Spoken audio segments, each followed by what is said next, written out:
గాక. సాయంకాల సమయంలో చేరి వచ్చిన ప్రతి ఒక్కరికి ప్రభువైన యేసుక్రీస్తు శ్రేష్టమైన నామములో శుభములు. ఆమేన్. ఒకసారి నిలబడి ఉండగా హెబ్రీయులకు రాసిన పత్రిక 6వ అధ్యాయం తెరుద్దాం. Let us turn our books to book of Hebrews chapter 6 from verse 4. హెబ్రీయులకు రాసిన పత్రిక 6వ అధ్యాయము 4వ వచనం చదువుదాం.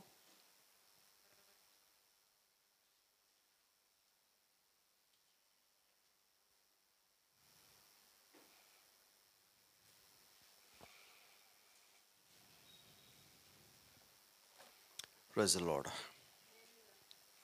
ఒకసారి వెలిగింపబడి పరలోక సంబంధమైన వరమును రుచి చూచి పరిశుద్ధాత్మలో పాలువారై దేవుని దివ్యవాక్యమును రాబో యుగ సంబంధమైన శక్తుల ప్రభావమును అనుభవించి తరువాత తప్పిపోయిన వారు తమ విషయములో దేవుని కుమారుని మరలా సిలువ వేయచు బాహటముగా ఆయనను అవమానపరుచుచున్నారు. గనుక మారు మనసు పొందినట్లు అట్టి వారిని మరలా నూతన పరచుట అసాధ్యము. ఎట్లనగా భూమి తన మీద తరచుగా కురి వర్షమును తాగి ఎవరి కొరకు వ్యవసాయం చేయబడినో వారికి అనుకూలమైన పైరులను ఫలించుచు దేవుని ఆశీర్వచనమును పొందును. అయితే ముండ్ల తుప్పలను గచ్చతీగలను దాని మీద పెరిగిన ఎడల అది పనికిరానిదని విసర్జింపబడి శాపము పొందదగును. తుదకది కాల్చివేయబడును. ఆమేన్. ప్రార్థన చేసుకుందాం. పరిశుద్ధుడా, జీవము గల దేవా, జీవాధిపతి నాయన, ఇక సాయంకాలం మరొకసారి నీ యొక్క వాక్యం చదవబడి ఉండగా చదవబడిన వాక్యంలోంచి నాతోను మాతోను సూటిగా తేటగా స్పష్టముగా మాట్లాడి మీరే మహిమయు ఘనతయు ప్రభావం పొందుకొనమని జీవము కలిగిన ప్రభువైన యేసుక్రీస్తుని శ్రేష్టమైన నామంలో ప్రార్థిస్తూ ఉన్నాం. ఆమేన్. God bless you. దయచేసి అందరం కూర్చున్నాం.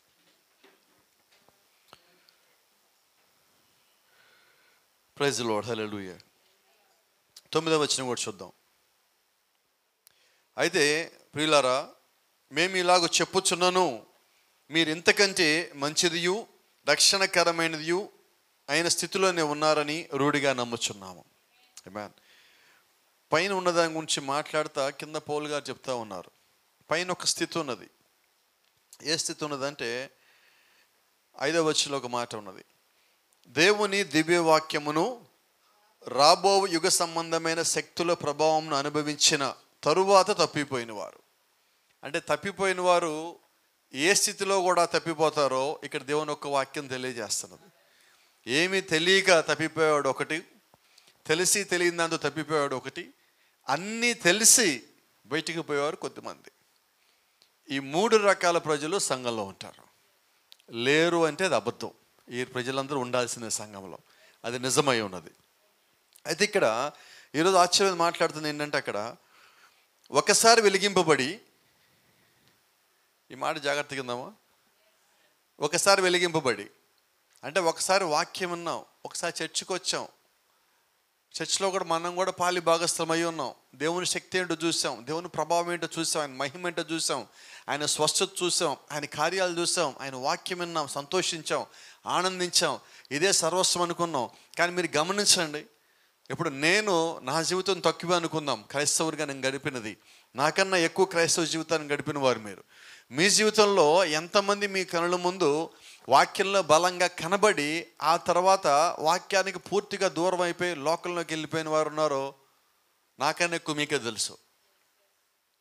ఈ సంఘంలోని వారు అలా వెళ్ళిపోయిన వారు చెప్పండి, నేను చెప్పగలుగుతాను పేర్లతో సహా. కానీ మీరు వ్యక్తిగతమైన జీవితంలో ఎక్కువ మందిని చూస్తున్నారు. ఎందుకు ఇటువంటి స్థితి వస్తూ ఉన్నదంటే, ఇది ఆశ్చర్యకరమైన వర్తమానం. ఒక రంగం మాట్లాడితే చూడండి, ఒక మనిషి తెల్లని వస్త్రములలో విత్తనములు నాటుచు బయలు వెళ్ళినాడు. అతని గుండ్రని భూమి మీద విత్తనములు చల్లి వెళ్ళిపోయిన తర్వాత నల్లని వస్త్రములో వేరొక మనిషి అతని వెనక విత్తనములు చల్లుచు వెళ్ళాడు. మంచి మనిషి చల్లిన విత్తనములు పైకి మొలకెత్తి ఉన్నవి, అవి గోధుమలు. చెడ్డ మనిషి నల్లని వస్త్రములు ధరించుకున్న వ్యక్తి చల్లిన విత్తనములు మొలకెత్తి ఉన్నవి, అవి గురుగులు. ఒకటి మరొక దానికి వ్యతిరేకంగా ఉన్నవి. ఆ దర్శనములో ఒక గొప్ప కరువు పరిస్థితులు వచ్చి ఉన్నవి. చిన్న గోధుమలు తమ తలలు వంచి ఉన్నవి, అవి నీరు కొరకు ఎంతో దాహంతో ఉన్నవి. గురుగులు కూడా తమ తలలు వంచి ఉన్నాయి, అవి కూడా నీరు కొరకు ఎంతో దాహంతో ఉన్నవి. అప్పుడు ఒక గొప్ప మేఘం వాటిపైకి వచ్చి ఉన్నది, వర్షములు కిందకి వచ్చినవి. ఆ చిన్న గోధుమలు తమ తలల పైకెత్తి ప్రభువుకు స్తోత్రం, ప్రభువుకు స్తోత్రం అని కేకలు వేసినవి. ఆ చిన్న గురుగులు కూడా తమ తలలపైకి లేపి ప్రభువునికి స్తోత్రం, ప్రభువునికి స్తోత్రము అని అదే నీటిని బట్టి కేకలు వేసినాయి. Praise the lord. ఇప్పుడు మీరు జాగ్రత్తగా గమనించినట్లయితే గోధుమలు భూమి మీదకి వచ్చినాయి, గురుగులు భూమి మీదకి వచ్చినాయి. దీంట్లో గోధుమల మీద భూమి మీద నాటినప్పుడు గోధుమలు మొలకెత్తినాయి, గురుగులు మొలకెత్తినాయి. ఒక దశ వచ్చినప్పుడు ప్రభుత్వం మాట్లాడుతున్నాడు, కరువు వచ్చింది. ఏ కరువు అంటే వర్షం లేదు, వర్షం అవసరం వచ్చింది. గురుగులు వాడిపోయేలాగా ఉన్నాయి, గోధుమలు వాడిపోయేలాగా ఉన్నాయి. అయితే దేవుడు ఏం చేశారంటే గోధుమలు వాడిపోవటం ఇష్టం లేక దేవుడు వర్షం పంపించాడు, మేఘాన్ని పంపించాడు. ఆ మేఘాన్ని చూసినప్పుడు గురుగులు ఏమన్నాయి అంటే మా కొరకు దేవుడు నీటిని పంపించాడు అంటున్నాయి. గోధుమలు ఏమన్నాయి అంటే ఇది మా కొరకు పంపించాడు అంటున్నాయి. గోధుమలు సంతోషంతో కేకలు పెట్టిన ప్రభువుకు స్తోత్రం, ప్రభువుకు స్తోత్రం. గురుగులు కేకలు పెట్టిన ప్రభువు స్తోత్రం, ప్రభువు స్తోత్రం. రైట్. ఇప్పుడు వారి మీద కురిసింది ఏంటి? పరిశుద్ధాత్మ వర్షమేనా? మరి ఇప్పుడు పరిశుద్ధాత్మ వర్షం కురిస్తే ఏం మొలకెత్తాలా? ఏది బలం పొందుకోవాలా? గురుగు కూడా బలం పొందుకుంది కదా. ఆశ్చర్యమైన తెలుసుకోవస్తుంది. పరిశుద్ధాత్మ కుమ్మరించబడుతుంది, అయితే వారి ఫలముల వలన వారు తెలియచేయబడతారని ప్రభువైన యేసుక్రీస్తు తెలియజేస్తున్నారు. ఆమేన్. వర్షం వచ్చింది. ఈరోజు కూడా మీరు గమనిస్తే దేవుని యొక్క వాక్యము చేరనిది ఎవరికి? అందరికీ చేరింది. నువ్వు దాన్ని తోసేసావో తీసుకున్నావో తర్వాత సంగతి, ముందైతే వాక్యం వచ్చింది. దేవుడు అడిగిన సాక్ష్యం కూడా అదే, భూ దిగంతముల వరకు వెళ్ళి మీరు ప్రకటించండి. భూ దిగంతుల వరకు ఎందుకు వెళ్ళాలంటే అందరికీ వర్షం చేరాల, అందరికీ వాక్యం చేరాల, అందరికీ దేవుడు ఎవరో తెలియాల. ఆ తర్వాత వారు అంగీకరించిన దాన్ని తోసివేసిన దేవుడు యొక్క సాక్ష్యం అక్కడ ఉంటుంది. ఆమేన్. తర్వాత మాట్లాడేది మనం కాదండి, మనం అక్కడికి వెళ్ళి ప్రకటించేది ఏదైతే ఉన్నదో అది మాట్లాడుతుంది. అక్కడ దేవుడు కలిగి ఉన్న సాక్ష్యం మాట్లాడుతుంది. కాబట్టి గమనించండి, దేవుడు ఒక వాక్యం వచ్చినప్పుడు కొద్దిమంది ముందు తోసేస్తారు, తర్వాత క్రమంగా అర్థం చేసుకొని లోపడతారు. కొద్దిమంది రాగానే ఎమ్మట తీసుకుంటారు, చాలా కాలం తర్వాత దాన్ని వదిలిపెట్టిపోతారు బయటికి. ఈ రెండు జరుగుతూనే ఉన్నాయి. కాబట్టి నేను ఎప్పుడు ఒక మాట అంట, ఈరోజు వర్తమానంలో ఉన్నారు కదా, వీళ్ళే వర్తమానంలో శాశ్వతం అనుకోవద్దు. ఈరోజు వాళ్ళు బయట ఉన్నారు కదా, లోకస్తులకు తిరుగుతున్నారు కదా, వీడు ఎప్పటికీ లోకస్తులు అనుకోవద్దు. వాడు ఎప్పుడు వస్తాడో తెలియదు. ఆ కుడి పక్కన దొంగ వచ్చాడు, ఎదుగో ఒకప్పుడు నన్ను దేవుడు తెచ్చి ఇక్కడ పెట్టాడు. పూర్తిగా దేవుడు వ్యతిరేకంగా తిరుగుతూ నన్ను కూడా దేవుడు తీసుకొచ్చి ఇక్కడ పెట్టున్నాడు. కాబట్టి ఏ ఒక్కడు బయటే ఉంటాడన్న శాశ్వతం కాదు. అలాగే యోధ యేసుక్రీస్తు పక్కనే ఉన్నాడు, ఖచ్చితంగా పరలోకంలో ఉంటాడు అనుకున్నాడు, బయటికి పోయాడు. కాబట్టి వర్తమానంలో ఉన్న ఆ గడి వచ్చే సమయానికి రంగు బయటపడే సమయం, విత్తనం దాని యొక్క ఫలమునిచ్చే సమయం, ఆ సమయం వచ్చినప్పుడు నిజమైనది బయటపడుతుంది.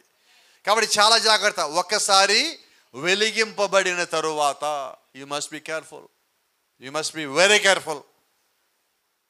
నువ్వు చాలా జాగ్రత్తగా ఉండవలసి ఉన్నావు. ఎందుకంటే నువ్వు దేవుడు ఏంటో రుచి చూసావు, వాక్యం ఏంటో రుచి చూసావు. రుచి చూసిన తర్వాత దేవుడి నుంచి దూరం అవ్వటం కన్నా ఇంతకన్నా ఘోరమైంది ఇంకేది లేదు. అన్నీ ఉన్నాయని దేవుడిని నమ్ముతున్నాం మనం.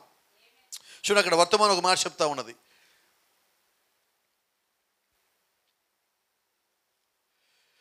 కొరింథీయులకు ఒక దిద్దుబాటు పుస్తకం అన్న దాంట్లో చిన్న మాట నేను తీసుకుంటున్నా. అక్కడ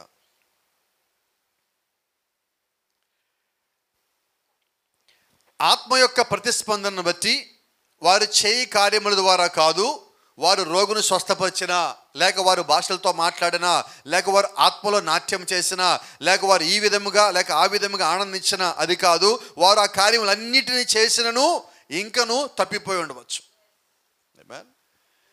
చాలామంది మనం ఏమనుకుంటామంటే కొన్ని కార్యాలు చూసేసి వీళ్ళు పరిశుద్ధాత్మ వీళ్ళు పొందేసుకున్నారు, వీళ్ళు దేవుని రాజ్యానికి వెళ్ళిపోయేదని మనమే సర్టిఫికేట్లు ఇచ్చి గోడల మీద ఫ్రేములు తగిలించుకుంటాం.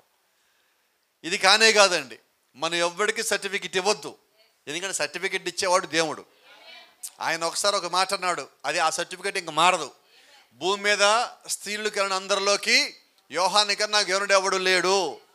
మరి ఆయన ఎప్పుడు ప్రకటించాడంటే యోహాను భూమి మీద చెల్లిపోయిన తర్వాత. అవునా? మరి ఎప్పుడు ప్రకటించబడాలంటే మనం కూడా ఇక్కడి నుంచి వెళ్ళిపోయిన తర్వాత ఆ మాట ప్రకటించబడాలి మన గురించి. అయితే ఈరోజు మనం కలిగి ఉండాల్సిన సాక్ష్యం ఏంటంటే రెండు సాక్ష్యం. జీవించిన తరువాత, జీవితం యొక్క ముగిసిపోయిన తరువాత నీ గురించి ఇక్కడేం సాక్ష్యం ఉంటున్నది. ఇదే సాక్ష్యం కదా పైన కూడా మాట్లాడేది. ఆ మాటలు కదా మనకు కావాల్సింది. ఈరోజు నువ్వు జీవితం ఎలాగ నువ్వు ముగించావు అన్న దాని మీదే నీ పరలోక రాజ్యం యొక్క ప్రవేశం ఆధారపడి ఉంటుంది. ఈ జీవితం నువ్వు ఎలాగ జీవించావు అన్న దాని మీదే పరలోక రాజ్యంలో నీకు ఎక్కడ స్వాగతం ఉంటుంది. ఇక్కడ నేను మంచిగా జీవిస్తే అక్కడ నాకు మంచిగానే స్వాగతం ఉంటుంది. ఇక్కడ నేను మంచిగా కనిపించేలాగా నేను కానీ జీవించానా పైగా నాకు స్వాగతం ఉండదు. కాబట్టి ఇక్కడ ఎలా జీవించాలంటే యథార్థంగా మనం జీవించాలా. మనం చెప్దామా? ఎలా జీవిద్దాం? యథార్థంగా జీవించాలా. నువ్వు ఎవరిని చూపించాలంటే ఎంతసేపటికి యేసుక్రీస్తుని చూపించాలా. నువ్వు ఎంతకాలం యేసుక్రీస్తుని చూపిస్తున్నావో అంతకాలం అపవాదిని చుట్టూ తిరుగుతూ ఉంటాడు. నువ్వు యేసుక్రీస్తుని చూపించడం మానేసి నిన్ను నువ్వే చూపించుకోవడం ప్రారంభించున్నావో అపవాది బయట లేడు, లోపలికి వచ్చి ఉన్నాడు.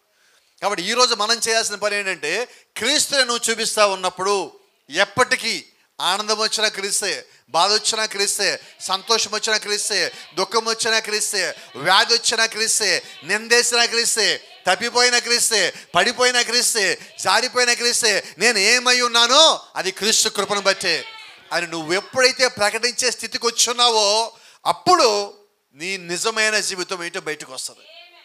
ఆమేన్. ఎందుకంటే నువ్వు క్రీస్తుని చూపిస్తా ఆ స్థితిలోనే ఉండిపోవు. ఎందుకంటే ఒక పరీక్షా కాలం ఉంటుంది. ఆ పరీక్షా కాలం దాటి రావాల్సి ఉన్నావు. అపవాది యొక్క శోధన సమయాన్ని నువ్వు దాటి రావాల్సి ఉన్నావు. వాడి పెట్టే ప్రతి ఇబ్బందిని నువ్వు దాటి రావాల్సి ఉన్నావు. వాడు ఎలా ఇబ్బంది పెడుతున్నాడో దాన్ని తట్టుకోవడానికి దేవుడు కూడా అదే శక్తి నీకు ఇస్తున్నాడు. ఆయన వాక్యాన్ని ఇచ్చాడు, విశ్వాసం ఇచ్చాడు, ప్రార్థన ఇచ్చాడు, సంఘం ఇచ్చాడు, సేవకులను ఇచ్చాడు, సహవాసం ఇచ్చాడు, వర్తమానం ఇచ్చాడు, పరిశుద్ధాత్మనిచ్చాడు, ఆయన దూతలు కాపుదలను ఇచ్చాడు, ఆయన సమస్తమునికి ఇచ్చాడు. జయించడానికి నీకు కావలసిన సమస్త ఏర్పాట్లని ప్రభువైన యేసుక్రీస్తు చేస్తున్నాడు. దేవుని నామానికి మహిమ కలుగును గాక.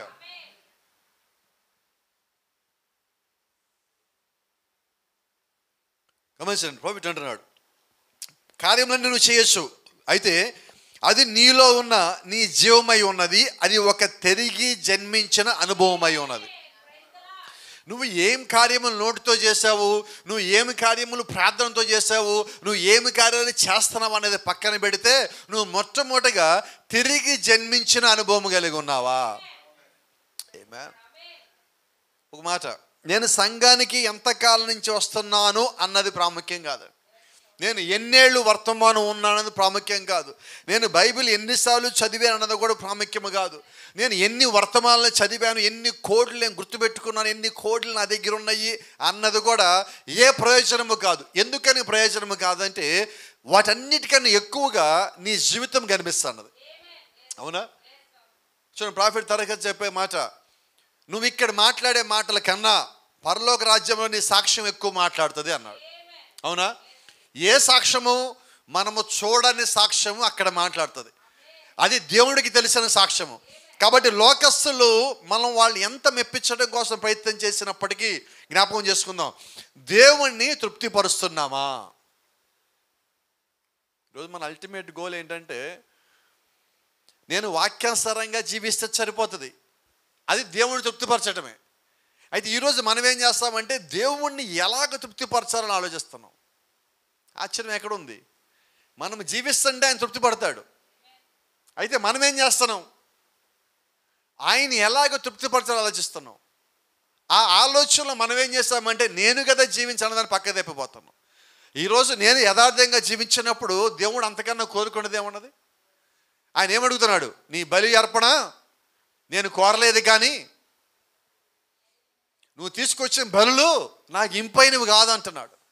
ఒకటి బలులు అర్పించడం కంటే మాట వినుట శ్రేష్టము. ఆమేన్. అంటే ఇప్పుడు దేవుడు ఏం కోరుకుంటున్నాడు? ఆయన మాట మనం వింటాం ఆయనకి శ్రేష్టం, ఆయనకి లోబడిట ఇంకా శ్రేష్టం. ఈరోజు దేవుడు మన నుంచి ఆశిస్తున్నది ఏదైనా ఉన్నదంటే ఆయనకి మనం లోబడటం. ఆమేన్. ఇక్కడ నిలబడి మాట్లాడుతున్నా ధైర్యంగా ఈ మాట. ఈరోజు చాలామంది సేవకులకి అది చేతగట్టల్లా, ఇక విశ్వాసులకి ఎలా సాధ్యమవుతుంది? ఎందుకంటే ఈరోజు సంఘాలను ఎలా కట్టబడ్డాయి అంటే సేవకుడి మీదే కట్టబడ్డాయి. వాక్యం మీద కట్టబడినవి తక్కువ, ప్రత్యక్ష మీద కట్టబడినవి చాలా తక్కువ. సేవకుడు పేరు మీద, సేవకుడు బలం మీద, సేవకుడు జ్ఞానం మీద, సేవకుడు యొక్క ప్రభావం మీద కట్టబడుతున్నాయి. ఇవి దేవుని సంఘాలు కానే కాదండి. ఇవి దేవుని సంఘాలు కానే కాదు. ఏది దేవుని సంఘం అంటే వాక్యం మీద ఆధారపడే దేవుని సంఘం. Praise the lord. ఎందుకని వాక్యమే ఆధారపడటమంటే నిన్ను ఆ వాక్యమే పరలోకం తీసుకుపోతుంది. నిన్ను ఆ వాక్యమే కడిగినది, ఆ వాక్యమే శుద్ధీకరించింది, ఆ వాక్యమే శరీరధార అయినది, ఆ వాక్యమే రక్తం కార్చింది, ఆ వాక్యమే నీలో నుంచి పాపం తీసింది, ఆ వాక్యమే నీకు మారు మనసు ఇచ్చింది, ఆ వాక్యం నీకు రక్షణ ఇచ్చింది. ఏ ఒక్క సేవకుడు నీకు రక్షణ ఇవ్వలేడు, ఏ ఒక్క సేవకుడు నిన్ను పరలోకము తీసుకుపోలేడు. కాబట్టి నిజంగా తిరిగి జన్మించిన వాడు వాక్యానికి లోబడే నిజమైన దేవుడు కుమారుడు, దేవుడు కుమార్తె అయి ఉన్నారు. అటువంటి వారు దేవుడు కావాలని. దేవుని యొక్క రాజ్యాన్ని ఎవరు స్వతంత్రించుకుంటారంటే సందేహం లేకుండా ఒక మాట చెప్పొచ్చు, పరిపూర్ణంగా దేవుడి యొక్క వాక్యానికి లోబడేవాడే దేవుడి యొక్క రాజ్యాన్ని నిస్సందేహంగా స్వతంత్రించుకునేవాడై ఉంటాడు. ఆమేన్. రెండో మాట మాట్లాడుకుందాం. ఒక సేవకుడిని బట్టి నేను బాప్తిజం పొందా, ప్రయోజనం ఏంటి? మరి నా కుటుంబం బలవంతం పెట్టింది, బాప్తిజం పొందా, ప్రయోజనం ఏంటి? రైట్, నువ్వు బాప్తిజము తిరిగి జన్మించాక పొందావు, ఇప్పుడు ప్రయోజనం ఏంటి చెప్పొచ్చా? నువ్వు చచ్చినా ఇంకో దాంట్లోకి పో. ఎప్పుడు? తిరిగి జన్మించిన తర్వాత. ఇప్పుడు నేను తిరిగి జన్మించేది బాప్తిజానికి ముందైనా, బాప్తిజం తీసుకున్నప్పుడైనా, తర్వాత అయినా అయి ఉండాలి. అయితే అది ఎప్పుడై ఉండాలంటే దేవుని యొక్క రాజ్యం వచ్చేలోపు అయి ఉండాలి. తిరిగి జన్మించటం అందరికీ ఒకే రోజు ఒకే రాత్రి తిరిగి జన్మించటం అవ్వదు. ఈరోజే దేవుడు మనతో మాట్లాడినా అందరూ ఒకేసారి తిరిగి జన్మించలేరు. ప్రతి వాడికి ఒక సమయం ఇవ్వబడింది, ప్రతి వాడికి ఒక కాలం ఇవ్వబడింది, ప్రతి వాడికి ఒక సాక్ష్యం ఇవ్వబడింది. ప్రతి వాడి జీవితంలో ఒడిదుడుకులు ఎత్తుపల్లాలు ఉంటాయి. దేవుడు ఎవరిని ఎక్కడ కలవాలో ముందుగా డిసైడ్ చేశాడు. God will keep all of his appointments according to the time of God. దేవుడు యొక్క సమయానుకూలంగా ఆయన ఇచ్చిన అపాయింట్మెంట్లన్నిటినీ ఆయా కాలంలో ఆయన తప్పక నెరవేరుస్తాడు. సమరస్తిని కలవటానికి దేవుడు ఒక అపాయింట్మెంట్ ఇచ్చాడు. ఆ రోజే మధ్యాహ్నం పూట ఆయన అక్కడే కలవాలా, పేతురుని ఆ వలేసే చోట కలవాలా, పౌలుని దమస్క మార్గంలో కలవాలా, నతానెల్ని కొండ దగ్గర కలవాలా, ఫిలిప్పుని ఆయన వెనకాల రావాలా, ఆంద్రియా యోహాను యేసుక్రీస్తు ఆయన వెనకాలను చూసి వెంబడించాలా. అలాగే ప్రతి ఒక్కళ్ళకి దేవుడు ప్రతి ఒక్క కాలం ఇచ్చాడు, ఒక్కొక్కరిని ఒక్కొక్కసారి ఆయన పిలుచుకున్నాడు. అలాగే ఈ గడియలో ఇంకా ప్రభువైన యేసుక్రీస్తు అదే పని చేస్తూ ఉన్నాడు. ఆయన వధు వృక్షంలోకి రావాల్సిన వాళ్ళు ఎవరైతే ఉన్నారో ఆయనే వ్యక్తిగతంగా ఒక్కొక్కరితో మాట్లాడుతూ ఒక్కొక్కరిని కలుస్తూ ఆయన అలుపే లేకుండా ప్రతి వారిని కలుస్తూనే ఉన్నాడండి. ఆయన అలసిపోకుండా ప్రతి వారితో మాట్లాడుతూనే ఉన్నాడండి. ఆయన గురించి ప్రత్యక్ష ఇంకా బయలుపరుస్తూనే ఉన్నాడండి. ఆయన తన వారు ఆయన వద్దకు వచ్చేంత వరకు ఆయన విరామం తీసుకోడు. ఆమేన్. Praise the lord. దేవుని నామానికి మహిమ కలుగును గాక. ఆమేన్. చూడండి, ఇక్కడ ఒక చిన్న ప్రశ్న. ఒకసారి ఒక ఆయన సేవకులు ఇలాగ అడిగారు, హెబ్రీ 6వ అధ్యాయము 4 నుంచి 6 వరకు దైవిక వివరించము, దాని గురించి మాట్లాడుతుంటున్నాడు. ఇక్కడ మనము విశ్వాసమును, కృపను, విశ్వాస యొక్క భద్రతను గమనించవలసి ఉన్నాం. ఇప్పుడు మనం చదివిన మాటలోనే ఏమేమి ఉన్నాయంటే, ఒకసారి వెలిగింపబడి ఆరిపోతే మళ్ళా వెలిగించబట్టము అసాధ్యము. Praise the lord. ఇంకో చిన్న మాట, అక్కడే ఇంకో మాట తీసుకుంటున్నాం. దేవుని దివ్యవాక్యమును, రాబో యుగ సంబంధమైన శక్తుల ప్రభావమును, ఏంటండి ఈ మాట? రాబోవు యుగ సంబంధమైన శక్తుల ప్రభావమును అనుభవించిన తర్వాత తప్పిపోయిన వారు. కరెక్ట్గా మనం చూస్తే ఇస్కరియోతు యూదా కనిపిస్తున్నాడు అక్కడ, అవునా? పరిశుద్ధాత్మను పొందుకోవలసిన వాడు, కానీ ఏం చేశాడంటే దేవుని పక్కనే ఉన్నాడు, దేవుని చూశాడు, దేవుడు ఒక మానవుల్లో ఉంటే పూర్తిగా చూస్తున్నాడు, అయినా లోపల రాలేకపోయాడు. చూడండి, ప్రాఫిట్ మాట్లాడుతున్నాడు, ఇది కొంచెం ఇబ్బందికరమైన మాట అయినప్పటికంటున్నా, ఇతను ఎవరంటే సరిహద్దు విశ్వాసి. ఈ మాట ఎప్పుడు విన్నారా? Border line believer. వీళ్ళు చేసే పని ఏంటి? తమ విషయములలో దేవుని కుమారుని మరలా సిలువ వేయచ్చు బాహటముగా ఆయనను అవమానపరుచుచున్నారు కనుక. ఇస్కరియోతు యూదా ఏం చేశాడు? యేసుక్రీస్తు సిలువకు అప్పగించాడు. అవునా? వాక్యంతో పాటే ఉన్నాడు. ఇప్పుడు వెలిగించబడ్డాడా లేదా? కార్యాలు చేశాడా లేదా? దేవుడు ఎలాగొచ్చాడా లేదా? అద్భుతాలు చేశాడా లేదా? ఆయన పక్కనే ఉన్నాడా లేదా? పరిచర్లో ఉన్నాడా లేదా? యేసుక్రీస్తు పాద పరిచర్య చేస్తున్నప్పుడు దాంట్లో కూడా ఉన్నాడు యూదా. కానీ అయినప్పటికీ మీరు గమనించినట్లయితే యూదా ఎప్పుడు కూడా వాక్యములో తిరిగి జన్మించాల. నిజమేనా? మరి అదే యేసుక్రీస్తు ఇప్పుడు సంఘంలో కూడా ఉన్నాడు. అదే వాక్యం మనము కలిగి ఉన్నాం. యూదా కలిగిన వాక్యమే నేడు మనము కలిగి ఉన్నాం. అపోస్తలుడైన పౌలు కలిగిన వాక్యం నేడు మనం కలిగి ఉన్నాం. పౌలుతో ఒక్కసారి మాట్లాడితే దేవుని లోపలికి వచ్చాడే, 3.5 సంవత్సరాలు మాట్లాడి యూదా బయట ఎందుకున్నాడు? ఈ వాక్యం మళ్ళా చదివితే అర్థమైపోద్ది మనకేమంటే, దేవుని దివ్య వాక్యమును రాబో యుగ సంబంధమైన శక్తులు ప్రభావం అనుభవించిన తర్వాత తప్పిపోయిన వారు తమ విషయంలో దేవుని కుమారుని మరలా సిలువ వేయచ్చు బాహటముగా ఆయన అవమానపరుచున్నారు గనక మారు మనసు పొందినట్లు అట్టివారిని మరలా నూతన పరచుట అసాధ్యము. ఇప్పుడు ఎవరైనా పోయి ఇస్కరియోతు యూదాను మార్చగలరా? కయీన్ని మార్చగలరా? కయీను దేవుడితో మాట్లాడలేదా? మాట్లాడాడు. మరి కయీను మార్చడం అవుతుందా? అవ్వదు. అలాగే ఈరోజు కూడా సంఘములో కొద్ది మంది ఇలాగే ఉంటారు. నిజమేనా కదా ఈ మాట? మనకి బాధ కలిగించినప్పటికీ కూడా సత్యాన్ని మనం సత్యంలాగా ఒప్పుకుందామండి. మనం దానిలో లేకపోతే సంతోషం, ఉంటే మార్చుకోవడం, అంతకుమించి వేరేది ఏది లేదండి. ఆప్షన్ లేదు ఇంకా మనకి. Praise the lord. చూడండి, ఇక్కడ మనం విశ్వాసమును, కృపను, విశ్వాస యొక్క భద్రతను గమనించవలసి ఉన్నాం. విశ్వాస యొక్క భద్రత అనేది ఇక్కడెక్కడ లేదు మనకి. విశ్వాసకి భద్రత అంతా ఎక్కడుందంటే పరలోకంలోనే ఉన్నది. ఇక్కడి నుంచి నువ్వు అక్కడికి వెళ్ళేదానికి ఏమి కావాలో అవన్నీ నిర్మాణం చేసుకోవడానికి, సిద్ధపడటానికి ఇక్కడ నీ జీవితం. కానీ ఇక్కడ నా జీవితం ఏంటి? ఇది టెంపరరీ, ఇది పర్మనెంట్ కానే కాదు. నీ జీవితం అక్కడ శాశ్వతమైనది. కాబట్టి కృప అక్కడదే, నీ భద్రత అక్కడదే, నీ విశ్వాసము ఇక్కడ వాటి మీద కాదు కానీ అక్కడ వాటి మీద ఉంచాల. మీరు గమనించినట్లయితే ఇక్కడ చిన్న సందర్భం తీసుకుంటున్నా. ఇస్కరియోతు యూదా ఎక్కడ వాటి మీద లక్ష్యం ఉంచాడో చెప్పగలరా నాకు? గట్టిగా చెప్పండి. కంటికి కనిపించే వాటి మీద, సంపాదన మీద, డబ్బు మీద. ఎప్పుడైతే దీని మీదకి ధ్యాస పోయినదో పరలోక సంబంధమైన వాటిని పూర్తిగా కోల్పోయినాడు.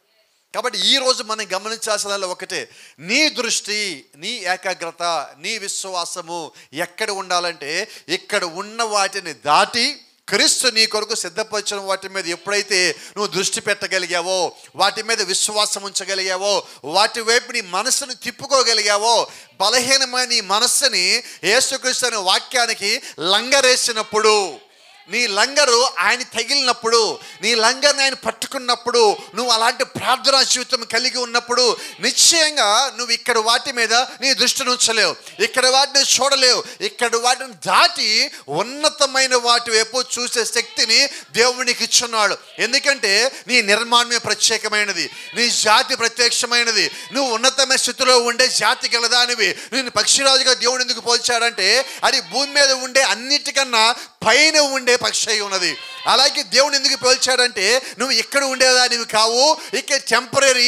అయితే నీ యొక్క పౌరస్థితి పరలోకమునందు ఉన్నది, నీ శక్తి అక్కడ ఉన్నది, నీ విశ్వాసం అక్కడ ఉంచినప్పుడు, నీ కృపని నువ్వు చూడగలిగినప్పుడు, ఆయన యొక్క శక్తిని నువ్వు జ్ఞాపకం చేసుకోగలిగినప్పుడు, నువ్వు ఎందుకు ఇక్కడికి వచ్చావో నువ్వు గ్రహించగలిగినప్పుడు ఈ భూమి మీద ఉన్నవి ఏవి కూడా నిన్ను బంధించలేవు, ఈ భూమి మీద ఉన్న ఏవి కూడా నిన్ను ఆకర్షించలేవు. హల్లెలూయా. దేవుని నామానికి మహిమ కలుగును గాక. Praise the lord. చూడండి, ఇక్కడ మాట్లాడుతున్నాడు విశ్వాసుల యొక్క పట్టుదలను ఇంకా ఖచ్చితంగా చెప్పవలనన్న పరిశుద్ధుల యొక్క పట్టుదల. 2 పదాలు వాడాడు ఇక్కడ. విశ్వాసుల యొక్క పట్టుదల, పరిశుద్ధుల యొక్క పట్టుదల. విశ్వాసి అంటే కొద్ది కాలమే ఉండేవాడండి. పరిశుద్ధుడిగా పిలువబడేవాడు చివరిదాకా అలాగే ఉండేవాడు. ఆమేన్. అందుకని చాలా జాగ్రత్తగా పదం వాడు చూడండి. విశ్వాసుల యొక్క పట్టుదలను ఇంకా ఖచ్చితంగా చెప్పవలనన్నా. అంటే ఈరోజు మనం ఎట్లాంటి విశ్వాసం కలిగి ఉండాలా? అందుకని అపోస్తలుడైన పౌలు ఒక మాట అంటాడు, మీ తండ్రి పరిశుద్ధుడు గనుక. రైట్. ఏంటండి పరిశుద్ధులుగా ఉండటం అంటే? మచ్చ, ముడత, కళంకము. ఏంటి మచ్చ, ముడత, కళంకం అంటే ఏంటి చెప్పండి? మనకేమి లేవుగా. మరి ఇప్పుడు తెల్లబట్టలు వేసుకుంటే అయిపోతుందా? చెప్పండి. ఎట్లాగూ ఉంటే ఒక బ్యూటీ పార్లర్కి వెళ్ళి మొత్తం ఫేషియల్ చేయించుకుంటే అయిపోతుందా? ఎట్లాగా? ఇక్కడ దేని గురించి మాట్లాడతారంటే, నువ్వు జీవించిన జీవితము, నీవు కలిగి ఉన్న సాక్ష్యము, నీ హృదయము, ఇవి దేవుడికి కావాలా? ఇవి ఎలాగున్నాయి? ఇవి స్వచ్ఛంగా ఉన్నాయా? ఇవి పరిశుద్ధంగా ఉన్నాయా? అవి పరిశుద్ధంగా ఉంటే అప్పుడు నీవు పరిశుద్ధుడు. పౌలు గారు మాట్లాడుతుంది నీ బయట రూపాన్ని గురించి నేను మాట్లాడటం లేదు, నీ లోపల రూపం గురించి మాట్లాడుతున్నాడు. నీ వ్యక్తిగతమైన జీవితం గురించి మాట్లాడుతున్నాడు. ఇంకా చెప్పొచ్చా, నీ రహస్య జీవితం గురించి ఆయన మాట్లాడుతున్నాడు. ఇంకా చెప్పొచ్చా, నీ రహస్యంగా నువ్వు చేసే ఆలోచన గురించి ఆయన మాట్లాడుతున్నాడు. ఎలాంటి జీవితం నువ్వు జీవించాలంటే, ఈరోజు యథార్థంగా ఉండే ఒక వ్యక్తివైతే నీ ఆలోచన కూడా పరిశుద్ధంగానే ఉండాలి. నీ ఆలోచన తప్పుగా వచ్చినప్పటికీ నువ్వు ప్రార్థించేవాడిగా ఉండాలి. నీ ఆలోచన సరిగా రాకుండా ఉన్నప్పుడు అది సరిచేయబడాలి ప్రభువా అని నువ్వు ఎప్పుడైతే ప్రార్థిస్తావో అటువంటి జీవితము దేవుడు నీ నుంచి ఆశిస్తా ఉన్నాడు. Praise the lord. దేవుని నామానికి మహిమ కలుగును గాక. Praise the lord. ఇంకొకటి ఆయన అంటున్నాడు, చప్పట్లు కొట్టి కేకలు వేయట, అన్ని భాషల్లో మాట్లాడట, సేవకునితో కరచాలం చేయుట నిత్య జీవమునకు నిదర్శనములు కావు. ఏంటి సార్ ఇది? చాలా చోట్లకి వెళ్తే పాస్టర్ గారు మీకు సెకండ్ ఇస్తే చాలంటారు. నాకు సెకండ్ ఇస్తే ఏమీ రాదు. నా మాటలు మీకు అర్థమైందిగా? చప్పట్లు కొట్టి కేకలు వేయట, అన్ని భాషలతో మాట్లాడట, సేవకుడితో కరచాలం చేయుట నిత్య జీవమునకు నిదర్శనములు కావు. పరలోక రాజ్యం పోవటానికి అవి మెట్లు గానే కావు. కానీ నువ్వు పరిశుద్ధాత్మను పొందుకున్న వ్యక్తిని చూసినప్పుడు నువ్వు కరచాలనం చేస్తావు. పరిశుద్ధాత్మ నీ మీదకి వచ్చినప్పుడు నువ్వు అరుస్తావు, కేకలేస్తావు, గంతులేస్తావు, నాట్యం ఆడతావు, స్వస్థతలు కూడా పొందుకుంటావు. అయితే అవేవి పరలోక రాజ్యం పోవడానికి ఉపయోగపడవు. ఏది ఉపయోగపడుతుంది అంటే, నువ్వు ఎడు తిరిగి ఎటు వచ్చినా కూడా నువ్వు వెలిగింపబడ్డావా, చివరిదాకా వెలిగించబడాలా. దేవుని నామానికి మహిమ. దేవుడు నీకు నిత్య జీవమును ఇచ్చినచో దాన్ని నీవు నిత్యము కలిగి ఉందువు. ఆమేన్.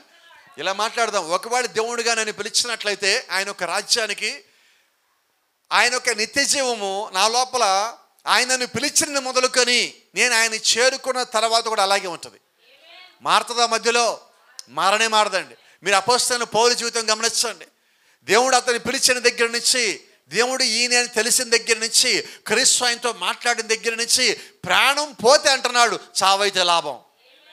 ఎందుకంటే పౌలుకు తెలుసు, నా నిత్య జీవాన్ని ఎవడు దొంగతనం చేయలేడు, దేవుడు నాకు ఇచ్చాడు కాబట్టి నేను ఎప్పటికీ కలిగి ఉంటాను. అంటే నిజంగా నువ్వు కానీ దేవుడు యొక్క ఆత్మతో ముద్రించబడిన వ్యక్తివి అయితే, దేవుడు యొక్క రాజ్యానికి వెళ్ళటం కొరకు దేవుడిగా నేను సిద్ధపరిచిన వ్యక్తివే నువ్వు అయ్యి ఉంటే, ఎటువంటి స్థితిలో ఉన్నప్పటికీ నీ నిత్య జీవాన్ని నువ్వు కోల్పోవు, నీ నిత్య రాజ్యాన్ని నువ్వు కోల్పోవు. ఏ విషయంలో కూడా దేవుని యొక్క వాక్యానికి నువ్వు వ్యతిరేకమైన జీవితం జీవించవు. Praise the Lord. ఆమేన్. గమనించండి. అలాగూ కానిచో యేసుక్రీస్తు అబద్ధ బోధకుడు కొను. అంతేనా? ఆయన నీకు నిత్య జీవం ఇచ్చి, లేదు ఇవ్వలేదు నీకు, నేను పొరపాటు వేడేవారికి ఇవ్వబోయి నీకు ఇచ్చానంటాడు ఆయన? అనడండి. కాబట్టి ఆయన నిత్య జీవం నీకు ఇస్తే, నిత్య జీవంలో వెళ్ళాక కూడా అది నీదే. కాబట్టి ఆయన ఎప్పుడు మాట తప్పే దేవుడు కాదు. కాబట్టి ఆయన అబద్ధము చెప్పని నిజమైన బోధకుడై ఉన్నాడు. నాకు తెలిసి భూమి మీద కానీ ఏ లోకంలో అయినా కూడా ఆయనకన్నా యథార్థమైన బోధకుడు లేడు. హల్లెలూయా. ఆమేన్. అందుకే నాకు యోహాను సువార్త 4:24 ఒక మాట ఉన్నది, నా మాటలు విని నన్ను పంపిన వాని యందు విశ్వాసం ఉంచువాడే నిత్య జీవమును గలవాడు. చాలా జాగ్రత్తగా ఉందా మాట. నా మాటలు విని నన్ను పంపిన వాని యందు విశ్వాసం ఉంచువాడే నిత్య జీవము గలవాడు, అట్టి వాడెన్నడును తీర్పులోనికి రాక మరణములో నుండి జీవములోనికి దాటి ఉన్నాడు. అంటే దాటేశాడు అంటున్నాడు ఆయన. దాటుతాడు అంటల్లా. అవునా?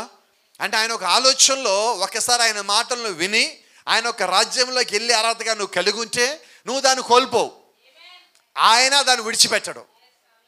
Praise the lord. దేవుని నామానికి మహిమ కలుగును గాక.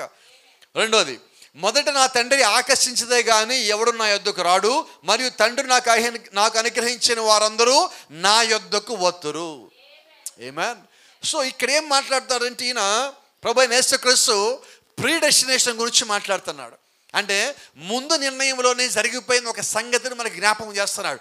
నా తండ్రి ఎవరిని ఆకర్షిస్తాడో వాడే నా యొద్దకు వస్తాడు, తండ్రి నాకు అనుగ్రహించిన వాడిలో ఏ ఒక్కడు తప్పిపోడు. ఆమేన్. కాబట్టి నిత్య జీవంలోకి ఒకడు రావటమే కానీ పోవటం లేదు. Praise the lord. ఒకడు దేవుళ్ళలోకి రావటమే కానీ పోవటమే లేదు. రైట్. ఇప్పుడు ప్రశ్న దగ్గరికి వద్దాం. మరి వచ్చిపోయిన వాళ్ళ సంగతి ఏంటి?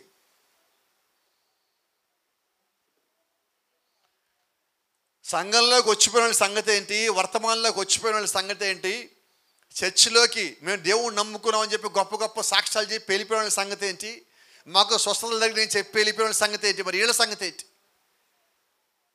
ఇందాటి మాట మళ్ళీ మీకు జ్ఞాపకం చేస్తాను. ఒకడు దేవుని లోపలికి వచ్చి పోవటం లేదు. రైట్. ఒకడు దేవుళ్ళో వెలిగించబడి వాడు ఆరిపోవటం లేదు. Praise the lord. అయితే ఇక్కడ జరుగుతున్నది ఏంటి? మనమే చాలాసార్లు ఏమనుకుంటున్నామంటే నేను దేవుళ్ళలోకి వచ్చేసా, నేను అన్నీ వదిలేసా, నేను మారిపోయా, నేను చాలా చేసేసా. కొద్దిమంది మనం చూసి మనమే స్టేట్మెంట్లు ఇచ్చేస్తాం. వాళ్ళు అయిపోయారండి, వాళ్ళు మారిపోయారండి, అలాగే అయిపోయారండి, ఇలాగే అయిపోయారు. నువ్వు అంటానికి వీల్లేదు, నువ్వు అంటానికి వీల్లేదు. ఎందుకంటే మనం అన్న మాటలు కొన్నిసారి వాళ్ళ వెనక్కి కూడా తీసుకుపోవచ్చు. కాబట్టి మన మాటలు ఎలాగ ఉండాలంటే కూరలో ఉప్పు వేసినట్టుగా ఉండాలి. ఎంత అర్థం ఉప్పు ఉందని ఇంట్లో? అవునా? ఇంట్లో అన్నిటికన్నా తక్కువ ఖర్చు అయ్యేదేంటి? ఉప్పు, పసుపే. ఈ రెండేగా. పసుపు ఉందని ఎక్కువ వేస్తే ఏమవుతుంది? అది సంగతి. ఉప్పు ఉందని ఎక్కువ వేస్తే ఏమవుతుంది? మన దగ్గర నోరుంది కానీ ఎక్కువసేపు మాట్లాడితే ఏమవుతుంది? అపోస్తలుని పోలొకడు మాట మాట్లాడే విస్తారంగా మాటలు మాట్లాడినప్పుడు దోషాలు ఉంటాయి. కాబట్టి మాటలు ఎలా మాట్లాడాలా? కొలత వేయాలని, కొలత వేయాలా. మనం మాట్లాడే మాటలు శ్రేష్టంగా ఉండాలి. ఒకటి, నువ్వు మాట్లాడితే నువ్వన్న బలపడాలా, నువ్వు మాట్లాడితే ఎదుటోళ్ళన్న బలపడాలా.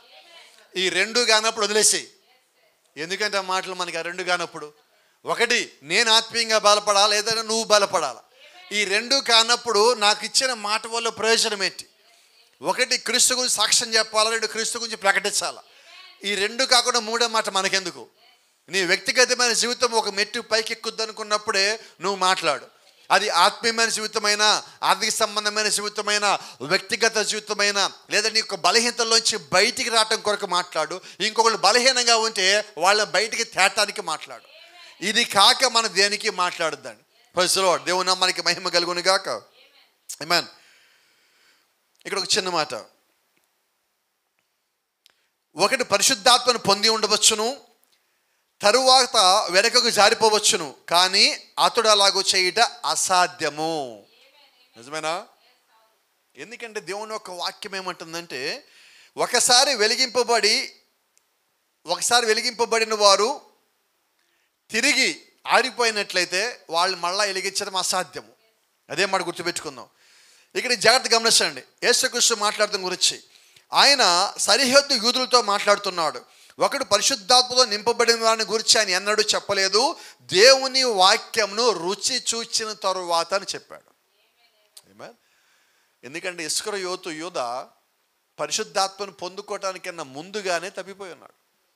పరిశుద్ధాత్మను పొందుకున్న వారిలో మేడగదిలో తప్పిపోయిన వాళ్ళు ఎవరు లేరు.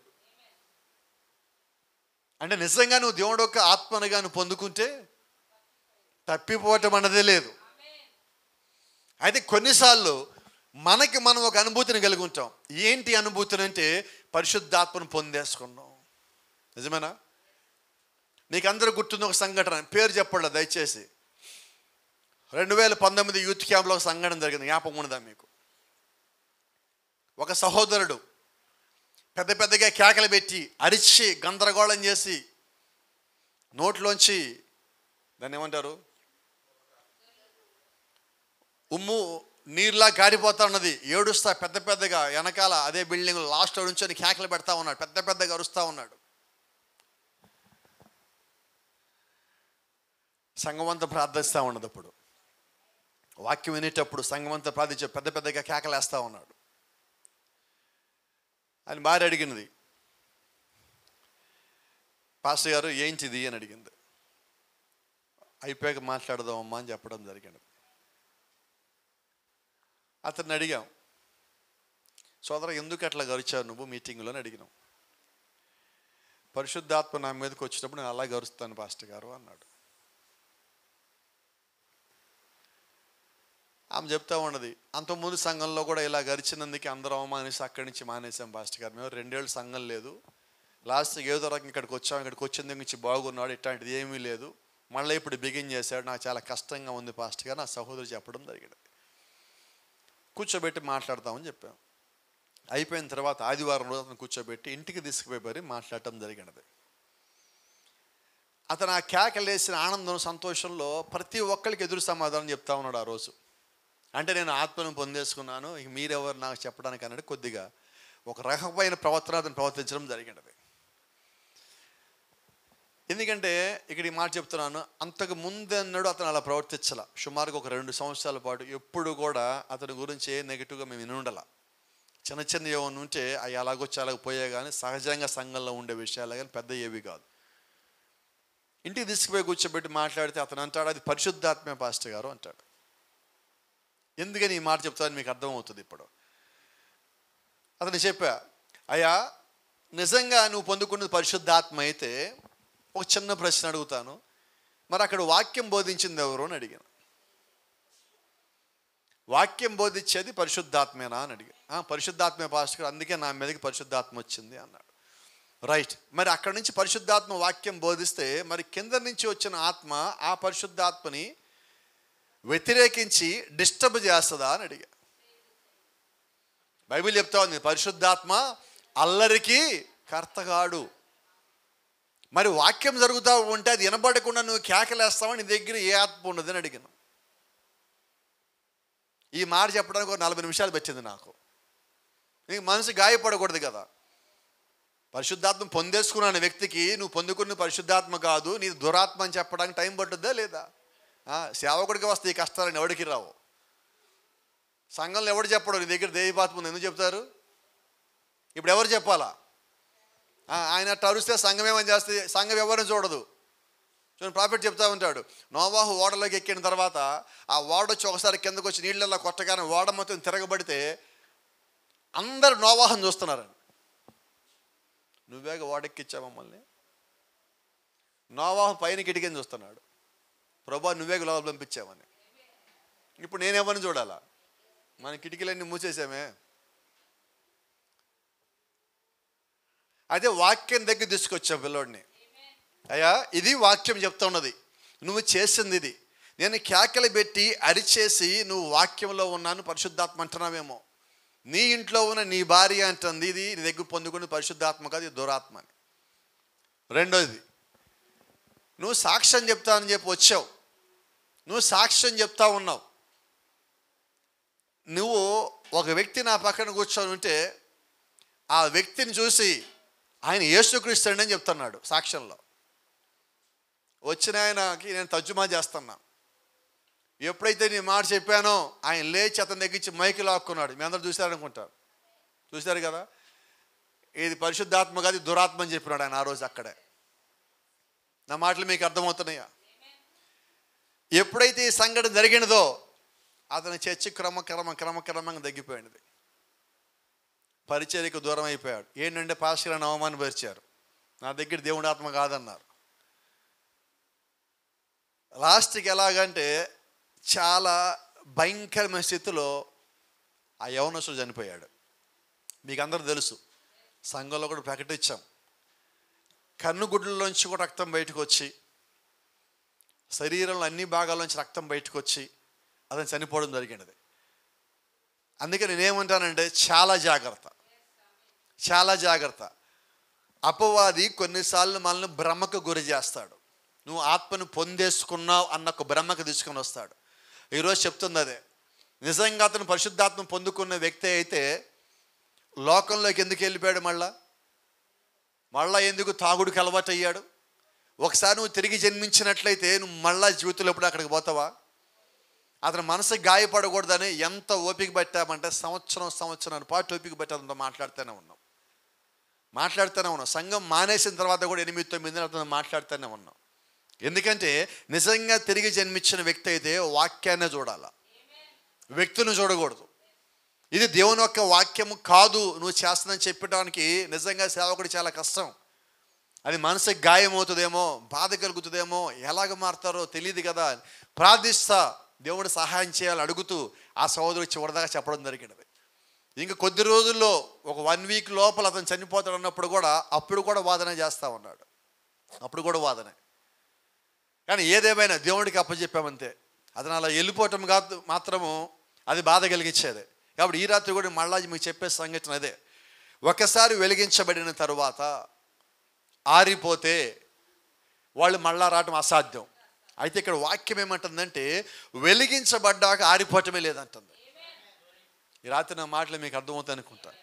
ఎందుకు ఈ మాట చెప్పారంటే ప్రవక్త అంటున్నాడు చూడండి, ఒకడు పరిశుద్ధాత్మతో నింపబడిన వారిని గురించి ఆయన ఎన్నడూ చెప్పలేదు. దేవుని వాక్యము రుచి చూచిన తరువాత పరిశుద్ధాత్మను పొందుకున్నవాడు తప్పిపోడు, కానీ వాక్యం విన్నవాళ్ళు, వాక్యం రుచి చూసిన వాళ్ళు, సాక్ష్యాలు పొందుకున్న వాళ్ళు అనేక మంది తొలగిపోయే వాళ్ళు ఉన్నారు.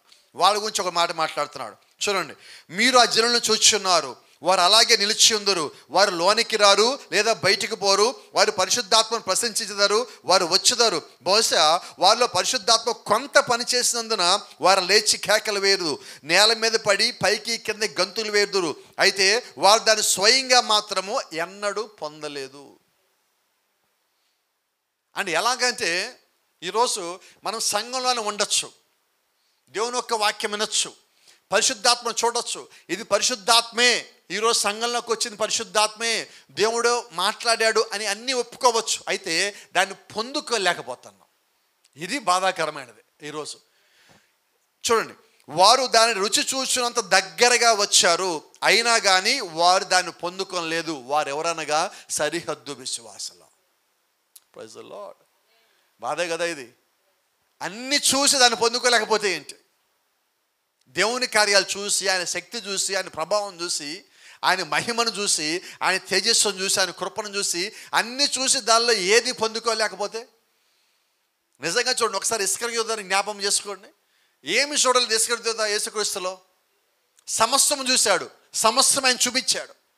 కానీ ఇస్కరియోతు యోధా ఏమై ఉన్నాడంటే సరిహద్దు విశ్వాసి అయి ఉన్నాడు.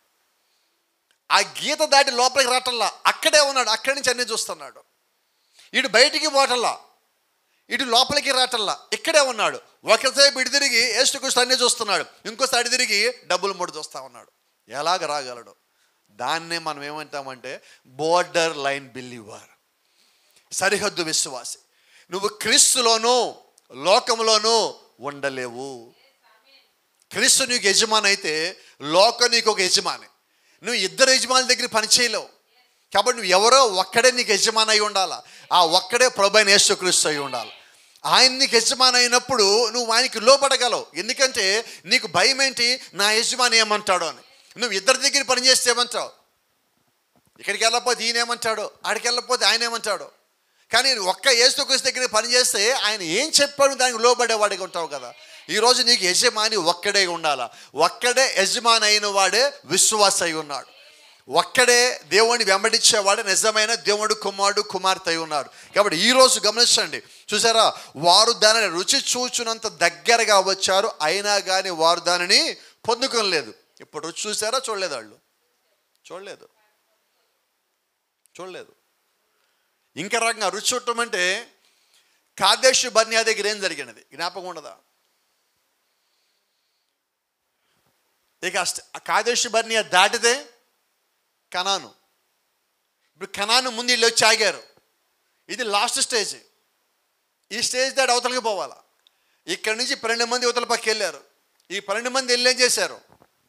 ఫలాలు తిన్నారు, ద్రాక్షాలు తిన్నారు, అక్కడున్న యాపిల్ తిన్నారు, అక్కడున్న అన్ని రుచి చూశారు, దేవుడు చెప్పిన మొత్తం చూసి వచ్చారు. నిజమేనా?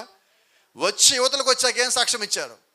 మనం పోలేం, మనం వెళ్ళలేం, మనం కాలేదు, మన వల్ల కాదు, మనం గెలవలేం, వాళ్ళు అంతున్నారు, మనం వాళ్ళ దగ్గర మిడతల్లాగా ఉంటాం. వెళ్ళి చూసారా చూడలేదా? తినొచ్చారా లేదా? రుచి చూసారా లేదా? వాళ్ళు దేశం మొత్తం రుచి చూడాల, అక్కడికి పోయి కొన్ని ఫలాలు తీసుకుని వచ్చారు, ఒక ద్రాక్ష గెల మోసుకొచ్చారు రుజువుగా, అంతేనా? ఇప్పుడు ఆ ద్రాక్ష గెల అంటే మొత్తం కనాను కాదు, అది కనాన్లో ఒక చిన్న సాక్ష్యం వాళ్ళు కలిగి వచ్చారు. వాళ్ళు దాన్ని తింటున్నారు, అయినా ఏడుస్తూ ఉన్నారు ఒక పక్కన. ఎందుకని? మనం అక్కడికి పోలేం. దేవుడు నీకు వాగ్దానం ఇచ్చాడు, అలా ఈరోజు పరిశుద్ధాత్మను వాగ్దానం ఇచ్చిన కూడా దేవుడే. మరి నిజంగా పరిశుద్ధాత్మను దేవుడు వాగ్దానం ఇస్తే నువ్వు అది పొందుకొని తీరాలి కదా. కనాను వాగ్దానం ఇస్తే అది వాగ్దానం ఇచ్చిన వారు, వాగ్దానం పొందుకున్నవారు దాన్ని వెళ్ళి స్వతంత్రించుకున్నారు. అలాగే ఈరోజు కూడా దేవుడు ఎవరికైతే పరిశుద్ధాత్మను పొందుకుంటామని వాగ్దానం ఇచ్చాడో ఆ వాగ్దానం పొందుకున్న వారు నిశ్చయంగా దాన్ని స్వతంత్రించుకుంటారు. ఆమేన్. వీళ్ళు ఎక్కడి దాకా వచ్చారు? కనాను ఇంకొక మెట్టు, కాదేశు బర్నియా దాటి అక్కడికి వెళ్ళిపోవటమే. అందుకే చాలా ప్రవక్త అంటున్నాడు, ఈరోజు మన సంఘం ఎక్కడుందంటే కాదేశు బర్నియా దగ్గర ఉందంటున్నాడు. ఈరోజు నీ విశ్వాసం ఎలా ఉండాలి? ఒక్కసారి వెనక్కి తిరిగి చూసుకుంటే వాళ్ళు ఎంతకాలం నడిచారు? 40 ఏళ్ళు. 40 ఏళ్ళకి మిగిలిన వాళ్ళు వీళ్ళు. 40 ఏళ్ళకి మిగిలిన వాళ్ళలో వాళ్ళు కొద్దిమంది అవతలకి పోయి వచ్చంటారు, మన వల్ల కాదంటున్నారు. 40 ఏళ్ళు ఎలా నడిచావో నీ జ్ఞాపకం రావట్లేదా? ఇంతకాలం నువ్వు దేవుళ్ళు ఎలాగున్నావు నువ్వు జ్ఞాపకం రావట్లేదా? ఇంతకాలం దేవుడు చేసిన కార్యాలు నీకు జ్ఞాపకం రావట్లేదా? ఇంతకాలం ఆయన యొక్క ఫలములను రుచి చూసావు కదా, అవి నీకు జ్ఞాపకం రావట్లేదా? ఒక్కసారి మన జీవితం వెనక్కి తిరిగి చూసుకుంటే దేవుడు ఎక్కడెక్కడ దేవుడు కార్యాలు చేశాడో ఒకసారి ఒక చిన్న మాట జ్ఞాపకం చేస్తా. ఎప్పుడైనా మీ దగ్గర ఒక పుస్తకం ఉంటే, ఒక డైరీ కానీ ఒక పుస్తకం కానీ ఉంటే, మీ జీవితంలో ఉదయం దగ్గర నుంచి రాత్రి వరకు లేదంటే సంవత్సరం మొత్తంలో దేవుడు ఏ రోజు ఏ కార్యం చేసి ఒకసారి రాసి పెట్టుకోండి. అదొక డైరీ మెయింటైన్ చేయండి. మీకు కావాలంటే 2 ఇస్తాను నేనే. రెండో దాంట్లో మీరు దేవుడు యొక్క వాక్యం విన్నాక ఏమేమి వదిలేస్తారో రాయండి. ఏది ఎక్కువ రాస్తారా?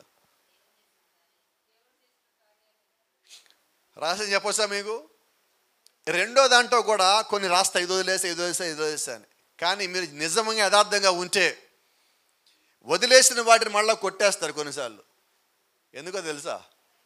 మళ్ళీ వచ్చేసినాయి, బ్యాక్ టు ద పొజిషన్. అవునా కదా?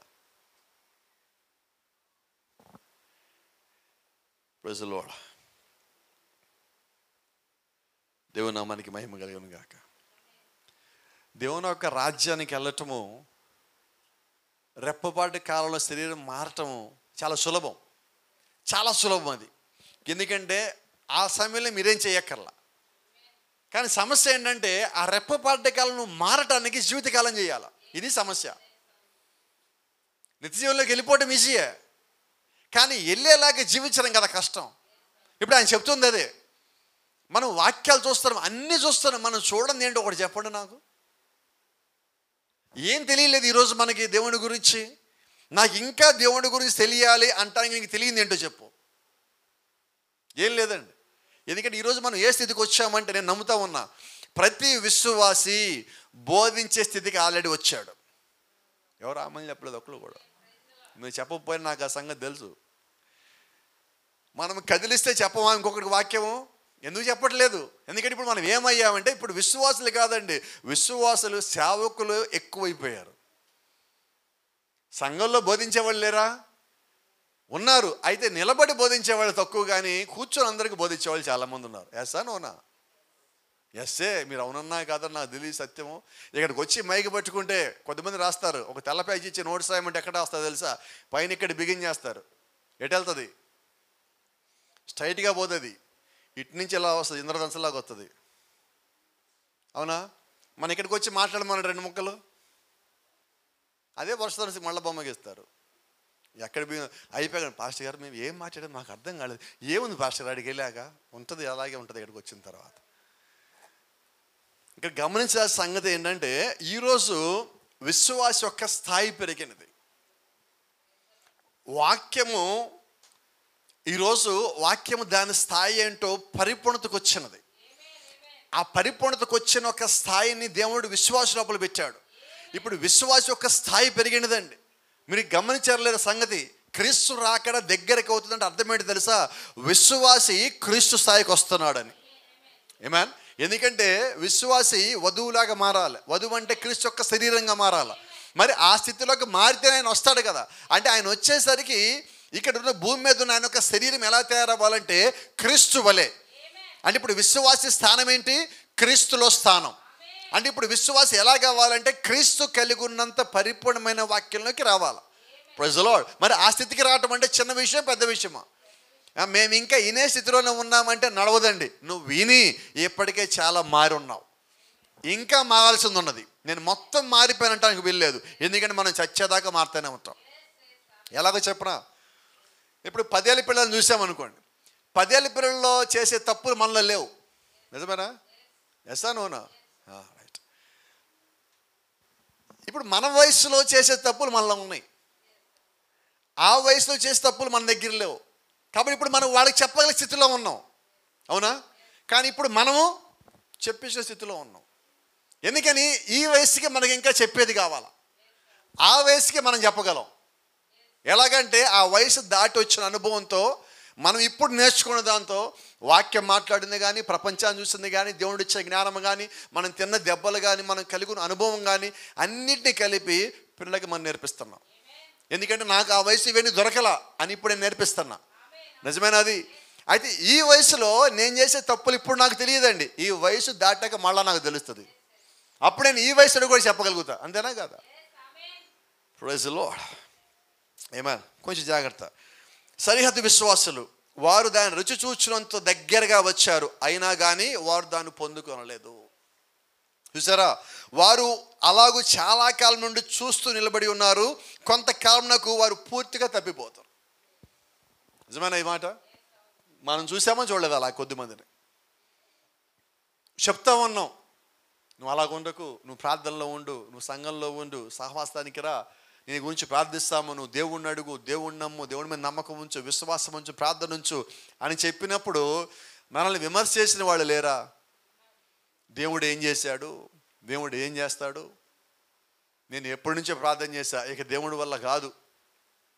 వినలేదు ఈ మాటలు కూడా, ఇవి కూడా విన్నాం మనం. ఎందుకు ఈ మాటలు వస్తాయి అంటే వాళ్ళు మొదటి నుంచే దేవుళ్ళు లేరండి. అయితే వాళ్ళు ఏమనుకున్నారంటే అందరితో పాటు వచ్చేసాం కదా, నేను కూడా దేవుళ్ళలోకి వచ్చేసా అనుకున్నారు. ఇది గుంపులో గోవిందలు కాదు, ఇక్కడ దేవుడితో వ్యక్తిగతమై ఉన్నది. నువ్వు దేవుడితో వ్యక్తిగతంగా ఉండాలా. నువ్వు వ్యక్తిగతంగా ఉన్నప్పుడే నువ్వు దేవుణ్ణి కలిగి ఉన్నావో లేదో బయటపడుతుంది. Praise the lord. దేవుని నామానికి మహిమ. చూడండి, ప్రాఫిట్ మాట్లాడుతున్నమాట, నేను మాట్లాడలేదు. ఈ టబర్నికలలో అలాగూ చేసిన వారి పేర్లు ఎన్నో నేను చెప్పగలను. వారు మరలా సంపూర్తిగా పడిపోయిరి. అది మన టబర్నికలు కాదండి, ప్రపంచం మొత్తం టబర్నికలు మాట్లాడుతున్నాడు అక్కడ. యేసుక్రీస్తు ఆయన ఒక సంఘంలో పడిపోలేదా? ఐగుప్తు నుంచి కనానుకు వచ్చినప్పుడు పడిపోలేదా? ఏదేం తోటలో పడిపోలేదా? ఎక్కడి నుంచిదంటే ఏదేం తోట నుంచి ఇప్పటి వరకు జరుగుతూనే ఉన్నది. మీరు గమనిస్తే అదే సమయంలో పడిపోయి బయటికి వెళ్ళిన వాళ్ళు ఉన్నారు, అలాగే దేవుడి కొరకు నిలబడిన వాళ్ళు ఉన్నారు. ఈరోజు మనల్ని జ్ఞాపకం చేసుకోవాల్సింది, చెక్ చేసుకోవాల్సిన సంగతి ఏంటంటే ఈ రెండిట్లో నేను ఏ గుంపులో ఉన్నాను? ఇంకా నేను లోకమనే గుంపులోనే ఉంటూ నేను దేవుడి వెనకాల ఉంటానని అనుకుంటున్నానా? నిజంగా నేను దేవుడిని వెంబడిస్తూ లోకాన్ని జయించి బయటకు వచ్చున్నానా? ఈ రెండు కూడా నా జీవితంలో కనిపిస్తూనే ఉంటాయి. ఎలాగంటారా? ఈ రెండిట్లో నేను దేనికి ఇంపార్టెన్స్ ఇస్తున్నాను, దేనికి నా ప్రాముఖ్యత, నేను దేవుని యొక్క వాక్యానికి ప్రాముఖ్యత ఇస్తున్నానా, అది కాక వేరే ఇంకా దేనికన్నా ప్రాముఖ్యత ఇస్తున్నానా? దాన్ని బట్టి నువ్వు దేవుని యొక్క ఆయన నిన్ను పెట్టిన స్థానంలో నువ్వు ఉన్నావా లేదా తెలుస్తుంది. నిజమైన మాట. Praise the lord. చూడండి, వారు మరలా సంపూర్తిగా పడిపోయి వారిని మరలా పశ్చాత్తాపనకు రప్పించుటకు వారికి పశ్చాత్తాపం అనున్నదే ఏగలేదు. అవునా? ఎక్కువ ఒక సంగతి చెప్తాను నేను, ఎప్పుడు కూడా తరచుగా చెప్తావు అన్నమాట. మనము తప్పు చేసేటప్పుడు భయపడమండి, ఆ తప్పుని ఒప్పుకోమంటే భయపడతాం. అంతేనా? ఎందుకని? దేవుడి దగ్గరికి వచ్చేటప్పుడు జరిగేది ఇదే. సమాధానకరంగానే నీ తప్పు చేశాను ప్రభువా అని దేవుడి దగ్గర చెప్పలే స్థితిలో ఈరోజు మనం ఉన్నాం. దీని నుంచి నేను బయటికి తీసుకొచ్చావు ప్రభువా అని కృతజ్ఞత కూడా దేవుడికి చెప్పుకునే స్థితిలో ఈరోజు మనం ఉన్నాం. అవునా? చేసిన కొన్ని చెప్పుకోలేమండి. చెప్పుకోగలమా? చెప్పండి. చెప్పలేము, అవ్వదు. కానీ దేవుడి దగ్గర సమాధానం రావాలి కదా. సమాధానం రావాలంటే సాక్ష్యము చెప్పబడాలా, దానికి సాక్ష్యము కావాలా, చెప్పబడాలా. దేవుడు నాకు ఒక కార్యం చేశాడండి, ఆ చేశాడని నేను చెప్పుకునే స్థితిలో ఉన్నానంటే అది ఏ స్థితి? అదే కదా ఈరోజు మాట్లాడుతుంది. వారిని మరలా పశ్చాత్తాపనకు రప్పించుటకు వారికి పశ్చాత్తాపం అనేదే లేదు. వారు వారి యొద్దనున్న ఆత్మను దుఃఖపరచరి. పశ్చాత్తాపం పొందుకోవటం లేదు, పశ్చాత్తాపం దగ్గరికి రావటం లేదు అంటే అర్థం ఏంటంటే వారు వాక్యాన్ని పూర్తిగా విడిచిపెట్టారని. వాక్యాన్ని విడిచిపెట్టిన వాడు పశ్చాత్తాపం పొందుతాడా? పొందలేడండి. కయీను దగ్గరికి వచ్చి దేవుడు మాట్లాడుతూ ఉన్నాడు, నువ్వు సత్క్రియ చేసిన ఎడలా తలెత్తుకొనవా?